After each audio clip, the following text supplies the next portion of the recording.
I was staring at 73 photos of myself. Behind the wheel, checking the mirror, rubbing my eyes at a red light somewhere in Elko. All taken from the passenger seat of my own cab over the last 3 hours, before I picked up the woman, before she ever got in the truck. But I'm getting ahead of myself.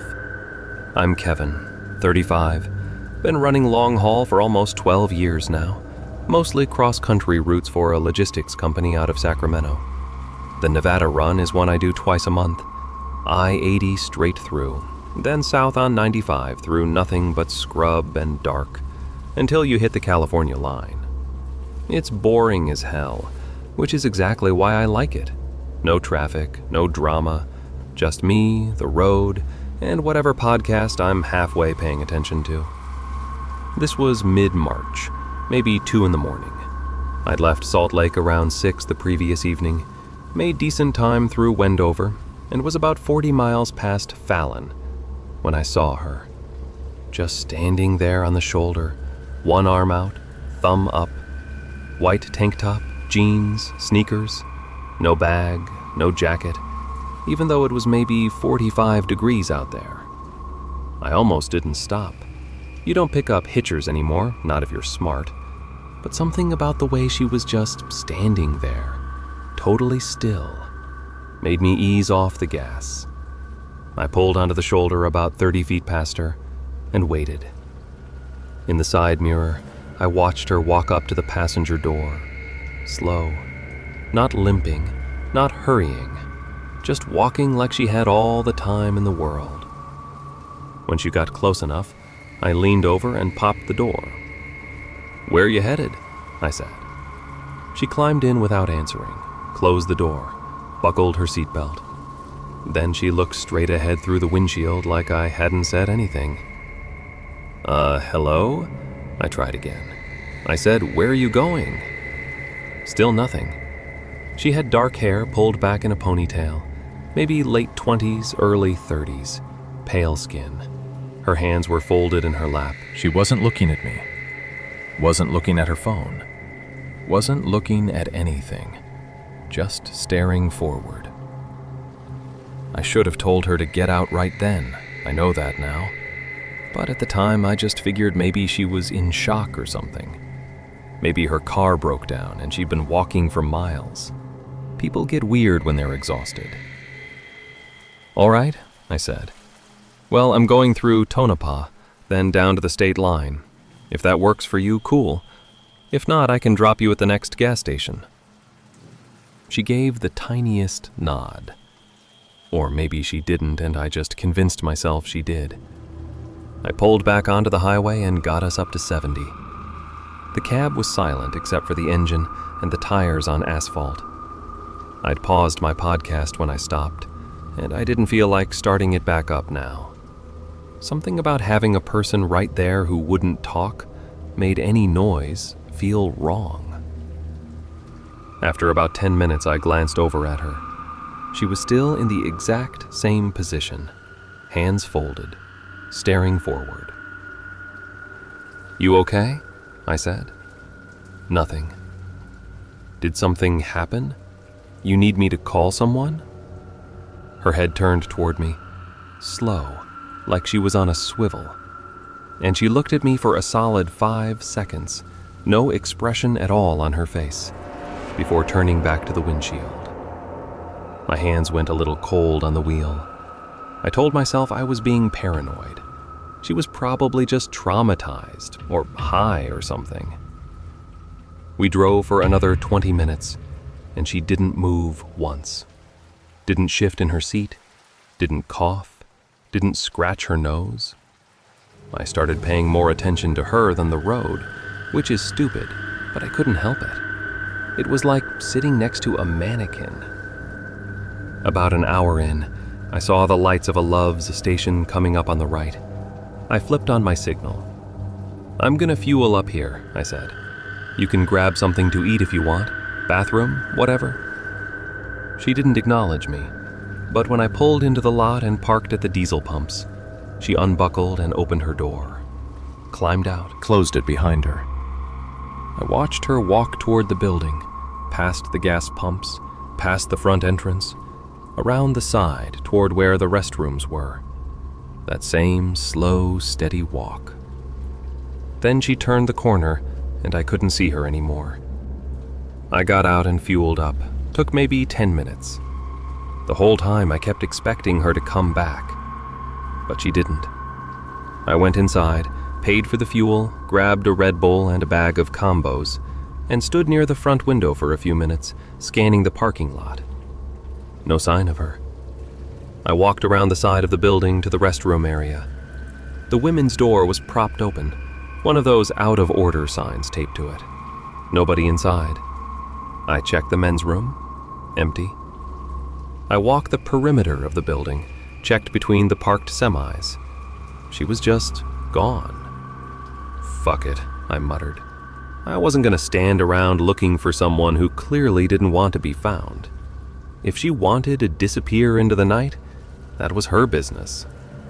I climbed back into the cab, cracked open the Red Bull, and got back on the road. For the next 40 minutes, I felt lighter. The weirdness was over. I cranked up the podcast and settled back into the rhythm of the drive. The highway stretched out empty and black ahead of me, the way I liked it. Around 4 in the morning, I started getting that familiar itch behind my eyes that meant I needed to pull over soon. There's a rest area about 60 miles south of Tonopah that I use sometimes. Just a little paved lot with a couple picnic tables and a shit bathroom. But it's quiet, and the cell signal is decent. I pulled in, backed into a spot at the far end, killed the engine. The silence was instant and complete. I tilted my seat back, closed my eyes, and figured I'd grab 30 minutes before pushing on to the state line. I woke up to my phone buzzing. I'd set a timer for 30 minutes, and it was going off in the cup holder. I sat up, rubbing my face, and that's when I saw the glow coming from the glove box. The little door was hanging open about 2 inches. I definitely hadn't left it that way. I reached over and pulled it the rest of the way open. Inside was a phone. Not mine. Mine was in the cup holder still. This one was smaller, older, in a black case. The screen was on. I picked it up. The photo app was open. The most recent picture was on the screen. It was me, asleep in the driver's seat, head tilted back, mouth half open. Taken from right where I was sitting now. I looked at the timestamp. 2 minutes ago. My stomach dropped. I swiped to the previous photo. Me again, driving, lit by the dash lights, one hand on the wheel. Taken at 3:47 a.m. I swiped again, me checking the side mirror. 3:32 a.m. Again, me at the gas station standing by the pump. 2:41 a.m. I kept swiping, photo after photo. Me pulling onto the highway outside Fallon. Me passing a semi. Me at a stoplight in Elko. Every single one taken from inside my cab. From the passenger seat. I checked the timestamp on the earliest photo. 11:53 p.m. Almost 3 hours before I picked up the woman. My heart was hammering now. I turned the phone over, looking for something, anything. No case label, no stickers. I opened the lock screen, no passcode. Went to the contacts, empty. Call log, empty.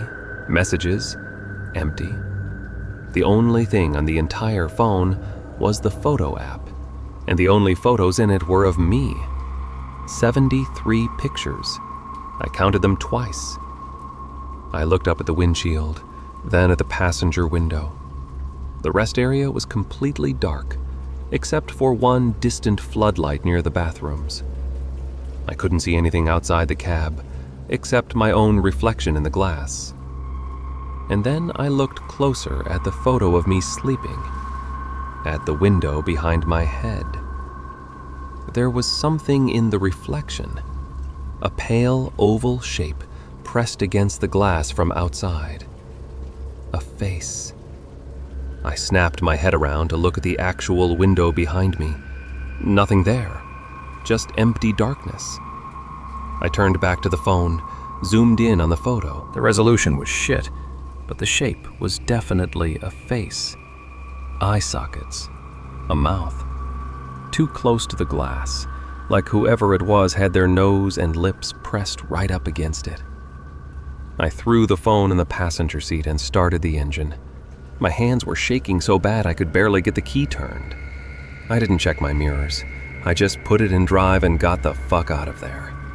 I didn't slow down until I was back on the highway doing 80. And even then I kept checking the mirrors every 5 seconds, like someone was going to be standing in the road behind me. I white-knuckled it all the way to the state line. Didn't stop, didn't pull over. When I finally hit the first real town on the California side, it was almost 6 in the morning and the sun was coming up. I parked at a Denny's and sat there for 20 minutes trying to decide what to do. The phone was still on the passenger seat. I didn't want to touch it, didn't want to look at it, but I also knew I couldn't just throw it away. I called the police. Not 911, just the non-emergency line for the county sheriff. Told them I found a phone in my truck, and it had some weird shit on it, and I didn't know what to make of it.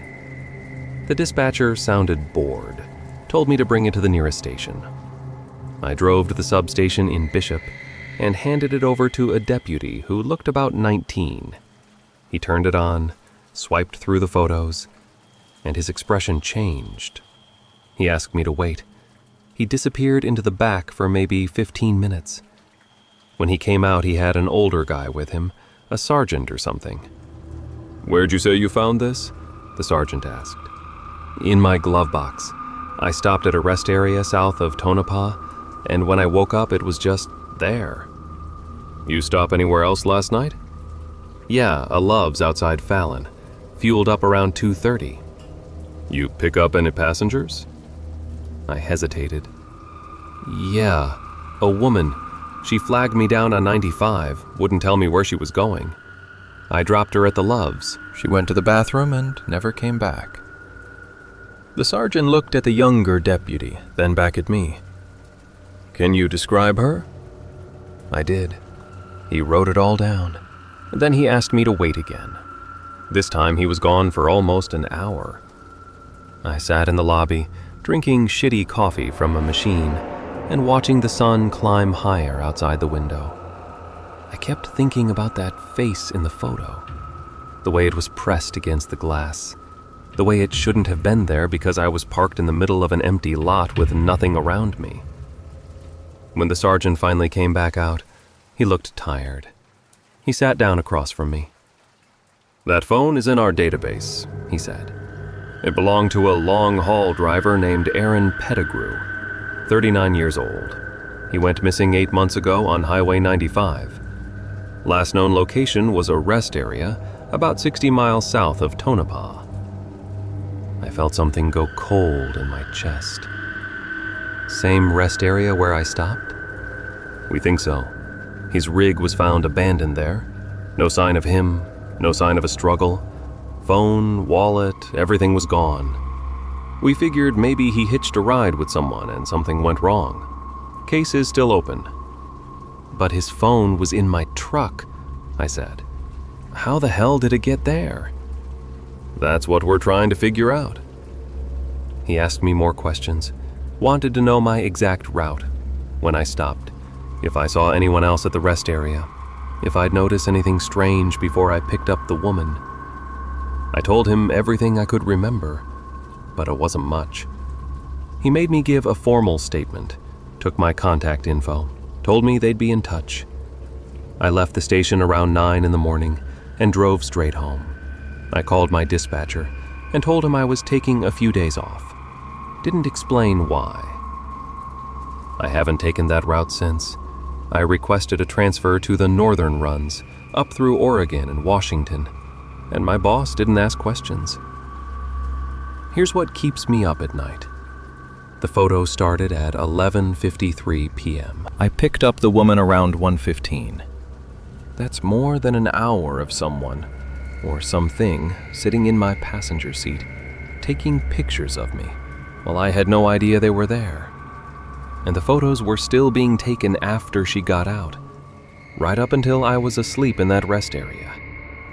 The same rest area where Erin Pettigrew disappeared. The cops couldn't find the woman.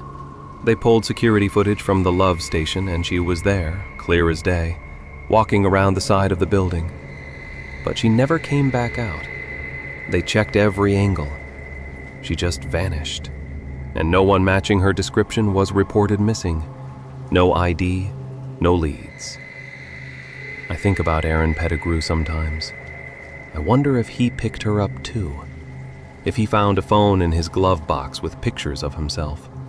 If he pulled over at that rest area and saw a face in his window. I wonder what happened after that. What he saw. If he's still out there somewhere. Or if he's gone in a way that doesn't leave a body behind. I don't drive at night anymore if I can help it. And I never pick up hitchers. Not anymore.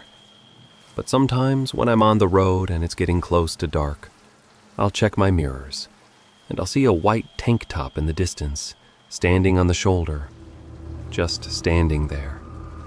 And I'll drive past doing 90, and I won't look back. The cops never closed the case. They never found Erin. And they never found the woman. The phone is logged as evidence somewhere, I guess. But I still don't understand how she was taking pictures from my passenger seat before she ever got in. Or who took the last one while I was sleeping. Or whose face that was in the window. I don't think I want to know.